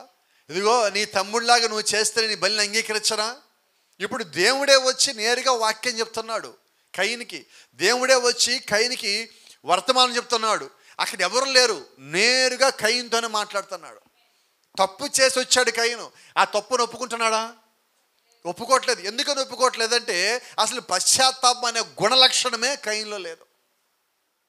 మరి పశ్చాత్తాపమే లేనోడు తిరిగి ఎలా జన్మించగలడు? తిరిగి జన్మించలేనోడు పరిశుద్ధాత్మ ఎలా పొందుకోగలడు? పరిశుద్ధాత్మను పొందుకోలేనోడు పరలోక రాజ్యం ఎలా రాగలడు? ఎలాగ నిత్య జీవంలో పొందుకొని నిత్య జీవంలో ఉండగలడు అంటే ఉండలేడండి. ఇవన్నీ ఎక్కడి నుంచి ప్రారంభించబడేది తెలుసా? పశ్చాత్తాపం దగ్గర నుంచి. అప్పుడు ఈరోజు నిజంగా మనం ఏదైనా కానీ తప్పు చేసినట్లయితే నువ్వు దేవుడి యొక్క వాక్యములో, దేవుడి యొక్క ఆయన యొక్క చిత్తములో నీవు ఉన్న వ్యక్తివి అయినట్లయితే నీవు ఎన్నడూ కూడా పశ్చాత్తాపం పొందకుండా ఉండలేవు. ఎందుకని చెప్పనా? పశ్చాత్తాపం అంటే కాసేపు ఏరటం కాదండి, కాసేపు కన్నీళ్ళు గార్చడం కాదండి, లేదంటే పొడిగా 2 అక్షరాలు కలిపి అర్థం కాని రీతిలో వినబడకుండా అర్థమై కాకుండా చెప్పే సారీ కాదండి. పశ్చాత్తాపం అంటే గుండెలు బద్దలవటం. ఒక రకంగా పశ్చాత్తాపం అంటే తెలుసా? అది నీ హృదయంలో సంతాప సభ. నాకు తెలిసి సంతాప సభ. సంతాపం అంటే తెలుసా? ఒక వ్యక్తి చచ్చిపోతే ఎట్లా ఏడుస్తాం మనం, నిజంగా నువ్వు పశ్చాత్తాపడితే అలాగే ఏడుస్తావు. ఎందుకంటే అంటే ఆ చచ్చిపోయింది ఇంక మళ్ళీ రాదు ఇంక నీ దగ్గరికి. అది పశ్చాత్తాపం పొందటం అంటే. ఎందుకంటే పాత నిబంధనలో ఒక గొర్రె పిల్లని తీసుకొచ్చి నీ పాపాల నిమిత్తం ఆ గొర్రె పిల్లని బలర్పించాలంటే ఏం చేస్తారు? నీ జ్ఞాపకం ఉన్నదా? ఆ గొర్రె పిల్లని తీసుకొచ్చి ఆ యాజకుడు దాని మీద చేయి ఉంచుతాడు. నీవు కూడా నీ చేయిని దాని మీద ఉంచాలా. అప్పుడు ఆ యాజకుడు అక్కడ ఉండేవాళ్ళు ఆ గొర్రెని వధించినప్పుడు ఆ రక్తము నీ చేతుల మీద నీ మీద పడుతుంది. అది మొత్తం చచ్చిపోయేంత వరకు ఆ గొర్రె గిలగిల కొట్టుకుంటూ అది ప్రాణం మొత్తం విడిచి దానిలో రక్తం అంతా పోయేదాకా నువ్వు అక్కడ నిలబడి ఉండాలి. ఎందుకని? ఆ రక్తం నీ మీద పడినప్పుడే నీలో ఉన్న పాపం తీసేయబడుతుంది. అంటే నీ నిమిత్తము అది మరణించింది. అయితే వాస్తవం ఏం చేయాలంటే నీలో ఉన్న తప్పు నిమిత్తము, నీలో ఉన్న పాపము నిమిత్తము, నీలో ఉన్న పాత ప్రాచీన పురుషుడి నిమిత్తము, నీలో ఉన్న పాత జీవితం నిమిత్తము నీవు ఆ రకంగా పశ్చాత్తాపడి లోపల ఉన్న వాడిని మరణించేలాగా చేయాలి. వాడు మరణించకపోతే నువ్వు జీవించిన ప్రయోజనం ఏమీ లేదు. ఎందుకంటే నువ్వు చచ్చిపోయినట్టు, క్రీస్తులో నువ్వు చచ్చిపోయినట్టు. నువ్వు క్రీస్తులో పాతి పెట్టబడితే చచ్చిపోవు, నువ్వు బతికే ఉంటావు. అయితే నువ్వు నిజంగా పశ్చాత్తాపంగానే పొందకపోతే జీవించిన మనుషులమే కానీ మనము దేవుని రాజ్యానికి వెళ్ళేవాళ్ళం కాదండి. దేవుని యొక్క వాక్యాన్ని రుచి చూసి నువ్వు ఆయన ఇంకా పొందుకోలేదని, నువ్వు సరిహద్దు విశ్వాసాలు ఇంకా మిగిలిపోయి ఉన్నావని. ఈ రాత్రి మనము సంఘము లేదంటే ఇక్కడ సంఘం అంతా కలిసి పడే ప్రయాస భారం ఏంటంటే నువ్వు సరిహద్దు విశ్వాసవి కాదు, నువ్వు దేవుని రాజ్యానికి వెళ్ళే విశ్వాసమై ఉన్నావు. నువ్వు నిజమైన పశ్చాత్తాపం కలిగి ఉన్నప్పుడు నీ పరిస్థితి దేవుడికి ఎరుకై ఉన్నది. నీ హృదయంలో కలిగిన పశ్చాత్తాపాన్ని దేవుడు చూడకుండా పోడు, ఆయన దూతలు చూడకుండా పోరు. నువ్వు కన్నీరు గాచం బిగించేసినప్పుడు, నువ్వు ప్రార్థన ప్రారంభించినప్పుడు, నువ్వు పశ్చాత్తాపానికి సిద్ధపడతా ఉన్నప్పుడే దేవుడు ఒక ఆత్మ నిన్ను తాకివుతుంది. హల్లెలూయా. ఎందుకని ఈ మాట చెప్తానంటే దేవుడికి నువ్వు కావాలి. నీ ఆత్మ విలువైనది. ఎందుకంటే నీ శరీరం ఆయన దృష్టిలో విలువైనది కాదు, నీ ఆత్మ విలువైనది. నీ ఆత్మ ఒప్పుదల కలిగి లేనప్పుడు ఆత్మ విలువైన ఆత్మే కాదండి. నీ ఆత్మ పశ్చాత్తాపం కలిగి లేనప్పుడు ఆత్మ దేవుని దృష్టిలో విలువైనదే కాదండి. దేవుడు ఎందుకు కిందకు వచ్చారంటే నశించిపోయిన దాన్ని వెదక్కి రక్షించుటే మనిషి కుమారుని యొక్క పరిచర్య. ఈరోజు పరిచర్య ఏంటంటే ఆత్మలను రక్షించడమే దేవుని యొక్క పరిచర్య ఉన్నది. ఆత్మలు రక్షించడమే నిజంగా దేవుని యొక్క సేవకుని పని అయి ఉన్నది. ఇదిగో నీకు మేలు జరుగుద్ది, నీకు మంచి జరుగుద్ది, నీకు అది ఇది జరుగుతుంది చెప్పడం కాదండి. నీ ఆత్మకి మేలు జరుగుతుంది, నీ ఆత్మీయమైన జీవితము మెరుగుపడుతుంది, నువ్వు పరలోక రాజ్యానికి వెళ్ళేవాడిగా ఉంటావు. నీ జీవితం మార్చబడాలి, సాక్ష్యం మార్చబడాలి, మాటలు మార్చబడాలి. నీ చిత్తము కాదు, నువ్వు దేవుని యొక్క చిత్తంలోకి వచ్చేవాడిగా ఉన్నప్పుడు ఒక దినము నిశ్చయంగా పరలోక రాజ్యములో నువ్వు అడుగు పెట్టేవాడిగా అక్కడ ఉంటావు.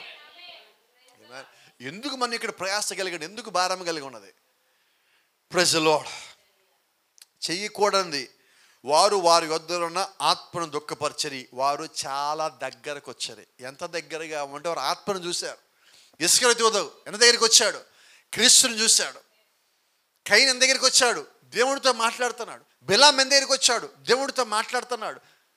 కోరహు దేవుడి యొక్క కార్యాలు చూస్తూ ఉన్నాడు.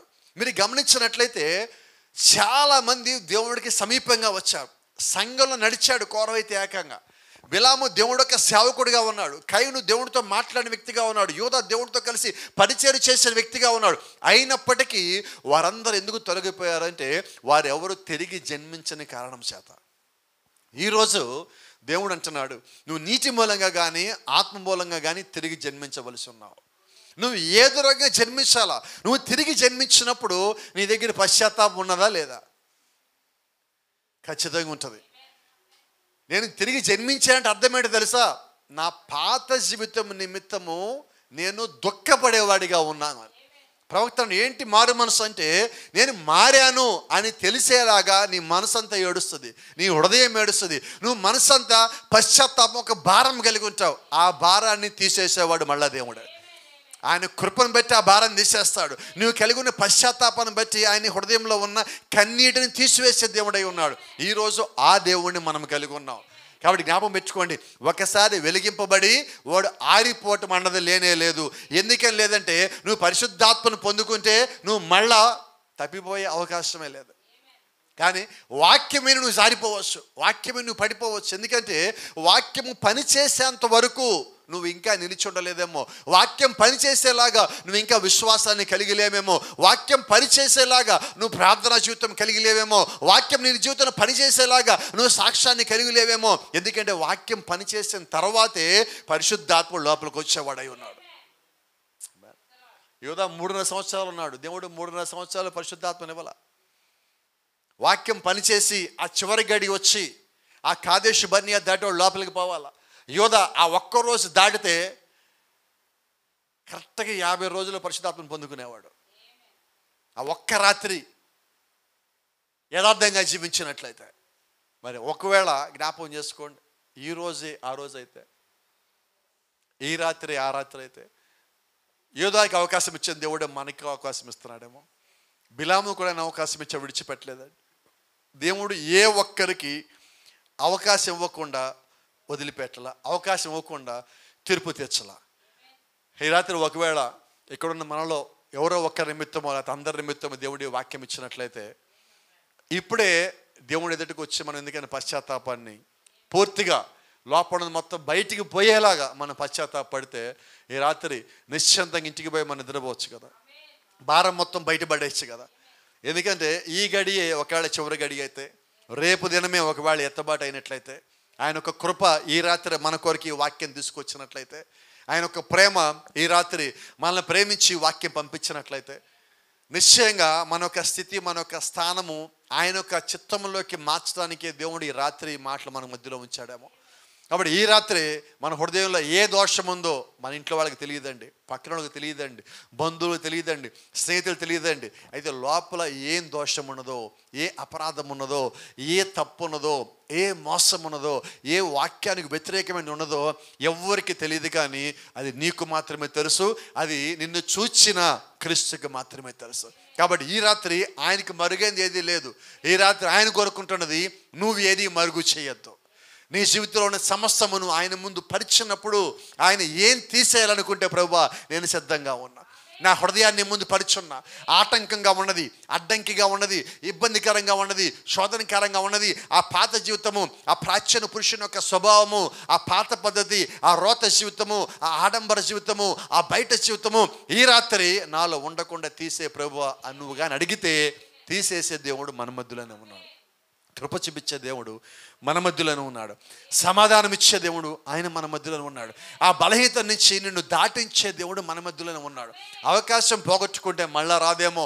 అవకాశం ఇచ్చే దేవుణ్ణి మనం ఆయన గట్టిగా పట్టుకుంటే, యాకోబు వలె మనం ఆయన పట్టుకుంటే, ఆయన పాదములు విడవకుండా పట్టుకుంటే, నన్ను దీవించు ప్రభువా, నన్ను ఆశీర్వదించు ప్రభువా, నన్ను దీంట్లోంచి బయటకు తీసుకురా ప్రభువా, నేను వెలిగించబడి మళ్ళా ఆరిపోయేవాళ్ళలాగా ఉండకూడదు. నా జీవితము ఆ యూదాలాగా బయటే ముగించిపోవడానికి వీల్లేదు. నా జీవితము సరిహద్దు విశ్వాసలాగా ఉండటానికి వీల్లేదు. ఆ ఆత్మను చూచిపోయేవాడిని కాదు ప్రభువా. ఆ ఆత్మను పొందుకునేదాకా, నీ రాజ్యాన్ని చేరుకునేదాకా, నీతో పాటు కలిసి జీవించేదాకా, ఆ పరలోక రాజ్యాలు నీ పక్కన కూర్చునేంత వరకు, ఆ నిత్య రాజ్యాలు అడుగు పెట్టేంత వరకు నీవు నాకు కావాలి ప్రభువా. ఆ జీవితం నాకు కావాలి. నా లక్ష్యం ఇక్కడ వాటిని పొందుకోవటం కాదు, కానీ నిన్ను చేరుకోవటమై ఉన్నది, నీ రాజ్యంలోకి అడుగు పెట్టమై ఉన్నది, నీతో కలిసి జీవించడమై ఉన్నది. ఆ 1000 ఏళ్ళ పాలు నీతో ఉండాలా, ఆ బంగారు వీధుల్లో నీతో పాటు తిరగాల, ఆ మేఘాల మీద నడవాలా. ఒక దినము నువ్వు కేక పెట్టినప్పుడు, నీ రాకడ వచ్చినప్పుడు నా శరీరం మార్చబడి నిన్ను కలిసే కృప నాకు దయచేయి ప్రభువా అని నువ్వు అడిగితే, నిజంగా నువ్వు అడిగిన దాంట్లో యథార్థతగాను ఉంటే, ప్రార్థనగాను ఉంటే, విశ్వాసం ఉంటే, మారు మనసు ఉంటే, సిద్ధపాటు కానీ కలిగి ఉన్నట్లయితే, పశ్చాత్తాపాన్ని చూసినట్లయితే ఈ రాత్రి ఆయన నీకు దాన్ని అనుగ్రహిస్తే కాదనేవాడెవడు. నీకు నిత్య జీవాన్ని ఆయనగాని ఇస్తే దాని నుంచి దొంగతనం చేసేవాడు ఓడిలేడు. కాబట్టి ఆయన నిత్య జీవితానికి సిద్ధంగానే ఉన్నాడు. ఆయన ఇచ్చిన దాన్ని నీలో ఉందో లేదో తెలుసుకోవాలంటే ఈ రాత్రే నేను ప్రార్థన చేసి దేవుని ఎందుకు అడగకూడదు? అడుగుదామా? God bless you. దేవుడు మిమ్మల్ని దీవించును గాక.